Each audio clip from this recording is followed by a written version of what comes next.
Hello friends, welcome back to my channel Mounika talks. ఈరోజు వీడియోలో baby food recipe 6 months to 2 years breakfast, lunch and dinner అనేది ఏమేమి ఇచ్చానో మీతో షేర్ చేసుకుందాం అనుకుంటున్నాను. ఫస్ట్ ఆఫ్ ఆల్ బ్రేక్ఫాస్ట్ అయితే మల్టీగ్రెయిన్ దోశ.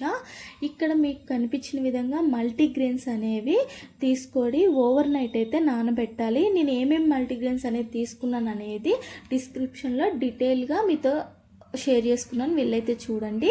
ఇవి ఓవర్ నైట్ నానబెట్టుకున్న తర్వాత మార్నింగ్ ఒకసారి వాష్ చేసుకొని దీన్నైతే ఫైన్ పేస్ట్ లాగా గ్రైండ్ చేసుకోవాలి. గ్రైండ్ చేసుకున్న తర్వాత దీన్నైతే దోశ బటర్ ఎలా అయితే మనం చేసుకుంటామో అదే విధంగా చేసుకోవాలి. చేసుకున్న తర్వాత దీనిని పిల్లలకి దోశలాగా ఇవ్వడం వల్ల iron, zinc, protein, vitamin B and యాంటీ ఆక్సిడెంట్లు అనేవి పుష్కలంగా ఉంటాయి. వీటితో పాటు ఈజీ టు డైజెస్ట్ అనమాట. అందుకనే ఈ ఫుడ్ అనేది నేను హైలీ రికమెండ్ చేస్తా. ఎవరైతే 6 months to 2 years పిల్లలు ఉన్నారో వాళ్ళకైతే బ్రేక్ఫాస్ట్ లాగా ఈ దోశ అయితే ఇవ్వండి. ఒక్కటి తిన్నా చాలు, వీళ్ళకైతే హై ప్రోటీన్ అనేది మనం ఇచ్చిన వాళ్ళం అవుతాము. ఈ మల్టీగ్రెయిన్స్ ఉపయోగించి 6 months బేబీస్ కూడా మనం ఉగ్గులాగా కూడా ప్రిపేర్ చేసి పెట్టొచ్చు. అవి ఎలా అంటే నేను చూపించిన విధంగా ఓవర్ నైట్ నానబెట్టి వాటిని కొద్దిసేపు ఆరనిచ్చి వాటిని ఫైన్ పౌడర్లా చేసి దాన్ని వేడి నీళ్ళల్లో ఒకసారి బాయిల్ చేసి దాన్ని కూడా మనం 6 months ప్లస్ బేబీస్కి కూడా ఉగ్గు టైప్ కూడా మనం ఇవ్వచ్చు. చాలా హెల్దీ కాబట్టి ఇలా కూడా ప్రిపేర్ చేయొచ్చు. నెక్స్ట్ చికెన్ పులావ్ ఎలా చేసుకోవాలో ఒకసారి చూద్దాము.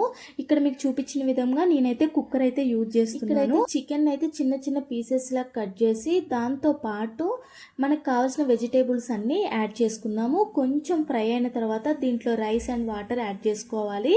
అదేవిధంగా ఈ చికెన్ ఏంటంటే high protein, rich in vitamins and bones అనేవి స్ట్రాంగ్గా ఉంటాయి. Vitamin B3 and high protein అనమాట. ఇది చిన్నపిల్లలకి సూప్ రూపంలో కూడా మనం అందించవచ్చు. కొంచెం వాటర్ ఎక్కువ యాడ్ చేసి 2 విజిల్స్ వచ్చిన తర్వాత దీన్ని ఒకసారి ఓపెన్ చేసి చూస్తే మెత్తగా అనేది మనకు వస్తుంది. ఒక 2 విజిల్స్కి మనకి మెత్తగా కాకపోతే కొంచెం వాటర్ అనేవి ఎక్కువ పోసుకోండి. దీనివల్ల మనం తీసుకున్న క్వాంటిటీ బట్టి వాటర్ అయితే యాడ్ చేసుకోవాలి. నెక్స్ట్ అయితే వెజిటేబుల్ రైస్. ఇక్కడ వెజిటేబుల్ రైస్కి నేను ఫస్ట్ ఏంటంటే రైస్ అండ్ కందిపప్పు అనేది ఒక 2 hours అయితే నానబెట్టుకున్నాను. దాని తర్వాత దాంట్లో క్యారెట్స్ అయితే యాడ్ చేసుకున్నాను, పసుపు కూడా యాడ్ చేసుకున్నాను, తర్వాత కొన్ని అయితే వాటర్ కూడా యాడ్ చేసుకున్నాను. ఈ వెజిటేబుల్ రైస్ వల్ల ఏంటి అంటే ఈజీ టు డైజెస్ట్ అనమాట. ఇది నేను డిన్నర్లో ఇవ్వడానికైతే ప్రిపేర్ చేస్తున్నాను. High in protein, rich in fibre అనమాట. Easy to digest and good quality protein అనమాట. దీన్ని ఇక్కడ చూపించిన విధంగా ఒకసారి రైస్ని తీసుకున్న తర్వాత మ్యాష్ చేసుకోవాలి. మ్యాష్ చేసుకోవడం వల్ల ఏంటంటే మనం నైట్ టైం ఇస్తున్నాం కాబట్టి తొందరగా డైజెషన్ అయితే అవుతుంది. ఇక్కడ మీరు వీడియోలో చూసిన విధంగా బ్రేక్ఫాస్ట్, లంచ్ అండ్ డిన్నర్ నేను ఈ విధంగా ఇవ్వడం జరుగుతుంది. అదే 2 years ప్లస్ ఉన్న బేబీస్కి వీటితో పాటు మనం కర్రీ కూడా యాడ్ చేయాలి. లైట్గా కర్రీ యాడ్ చేయడం వల్ల ఇంకా మనకి దీంట్లో విటమిన్స్ అనేవి ఇంకా ఇంప్రూవ్ అవుతాయి అన్నమాట.